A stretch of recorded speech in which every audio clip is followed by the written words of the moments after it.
सत्संग में बैठो, जीवन सुधर जाएगा, सुधर जाएगा। जाओ जाओ, थोड़ा दूर आगे बढ़ा, शुक्ल नारद जी ने छोड़ो गए, शुक्ल को क्योंकि हमारा नारद जी ने कहा वहां जाना तो सभी संतों को प्रणाम करना, सबका सम्मान ठीक से करना। शुक्ल ने कहा महाराज इसीलिए तो जा रहा हूँ, मुझे करना नहीं, सबको प्रणाम करना, एक बात ध्यान रखना।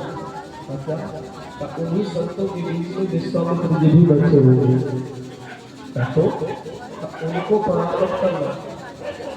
सुगंध का महाराज उनको प्रणाम करने बोलेगा, अरे यार तुम भी क्षत्रिय राजा हो, वो भी पहले क्षत्रिय थे, बाद में ब्रह्म ऋषि बने हैं, तो एक क्षत्रिय होकर के दूसरे क्षत्रिय को प्रणाम करो, अरे तुम्हारा भी सम्मान है, तुम भी राजा हो। ऐसा समझा दिया नारद जी ने सुगंध को।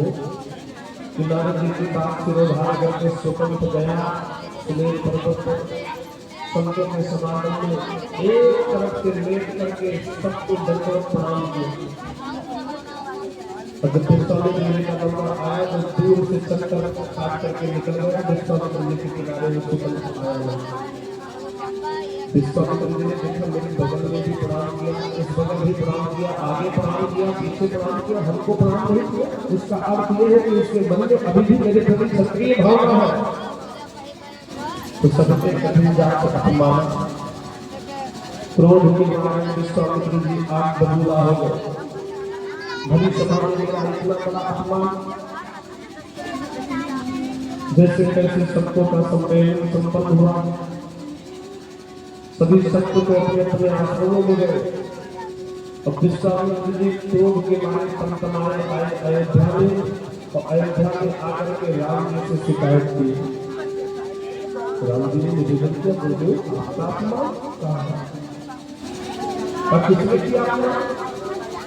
विश्वामित्र जी ने कहा जानकर करो।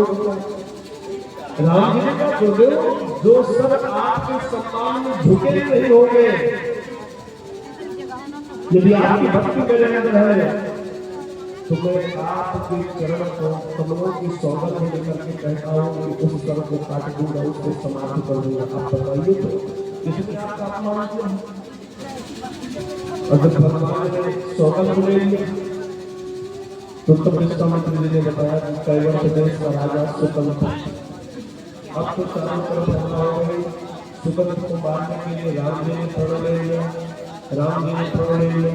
अब सुगंध जान पाया कि मैंने विश्वामित्र जी का अपमान किया, और उसके बदले में राम जी हमको मारने के लिए प्रण ले लिए।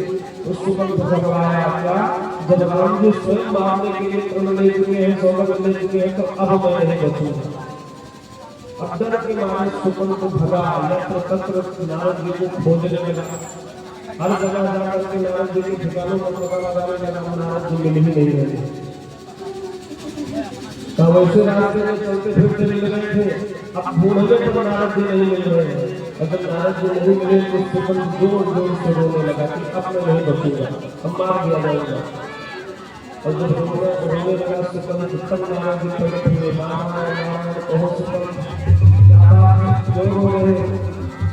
सुगंध ने कहा महाराज जो ज्ञान आपने दिया उसी का परिणाम भोग रहा।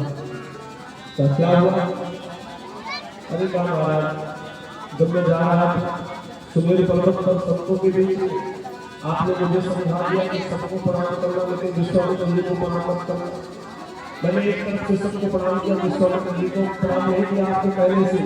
अब विश्वामित्र जी अपने अपमान को सहन नहीं कर पाए, जाकर के मेरी शिकायत राम जी से कर दी, और राम जी ने प्रण ले लिया, सौगंध ले लिया मुझे मारने के लिए।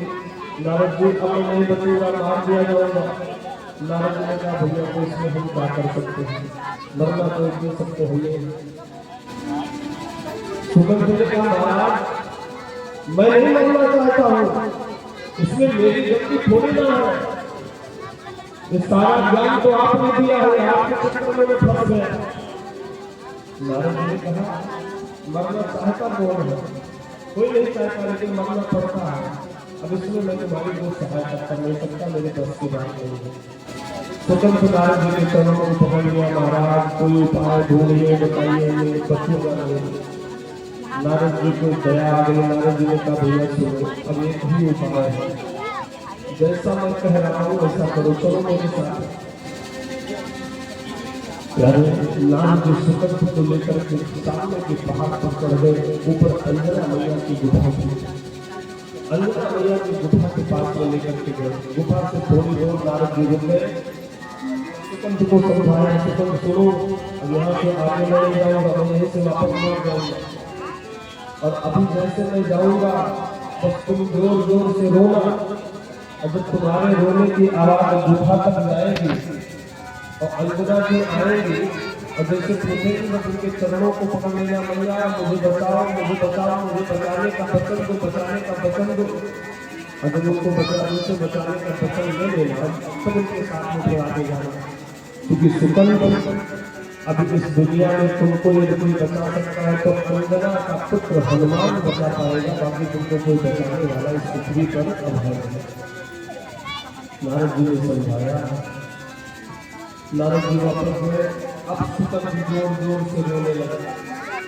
रोने की आवाज जब गुफा में गई, अंजना मैया ने सुना कि गांव का स्थान कर गया और कोई रो रहा है। तो रोने की आवाज सुन करके अंजना मैया आई, सुकंठ के पास में पहुंची। कौन है तुम, क्यों रो रहे हो बेटा, क्या बात है?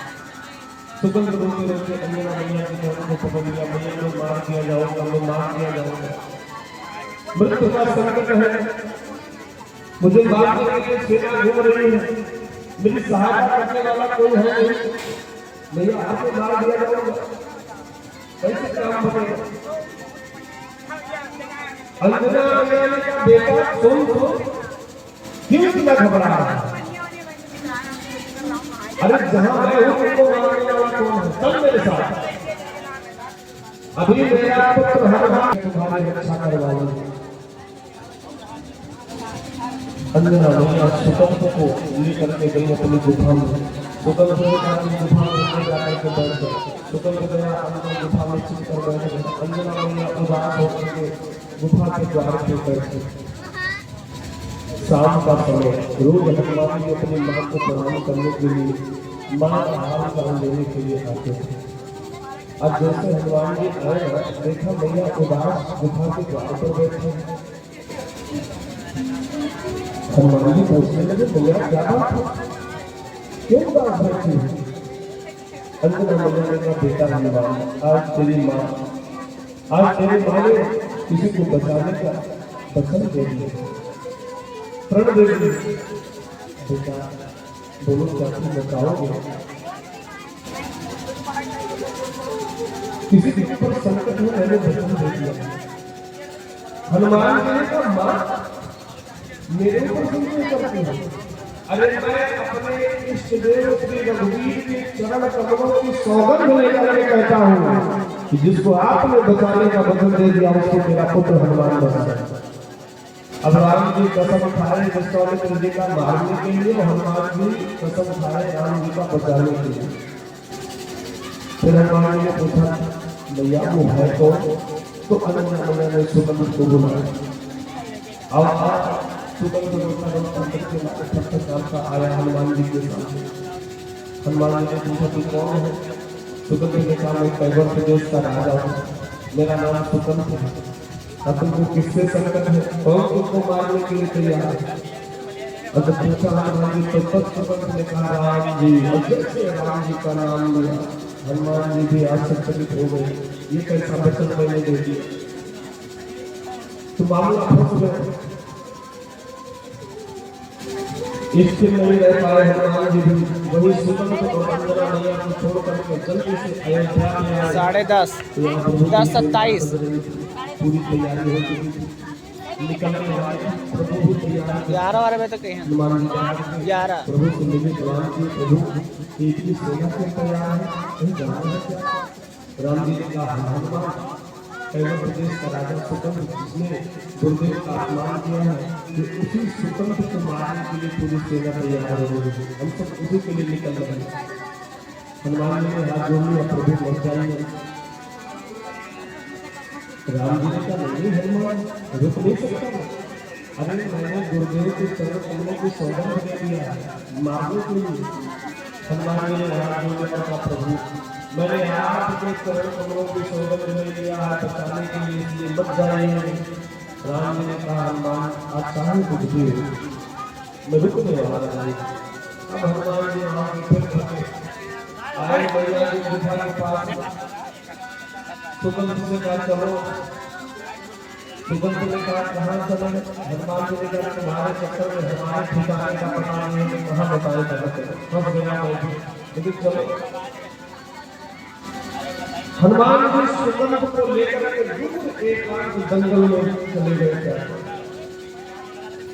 और वही सुगंध को बैठाया और दो अक्षर का नाम दिया राम, और कहा सुगंध इसी नाम को मैं भी जपने जा रहा हूं और मेरे साथ में बैठ करके तू भी इसी नाम को जप।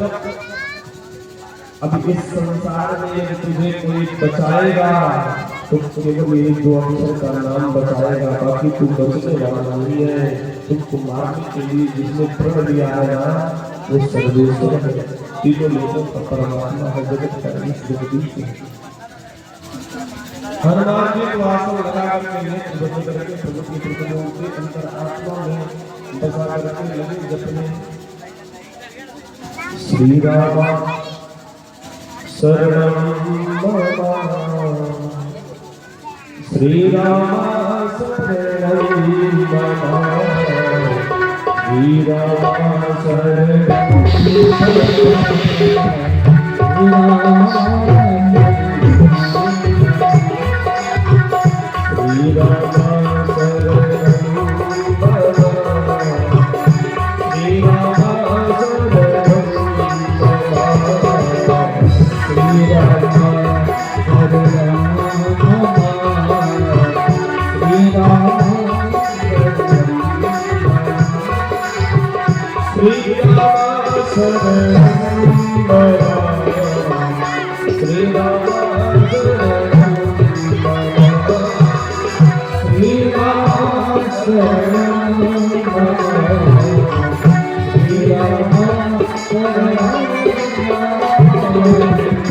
Sri Ram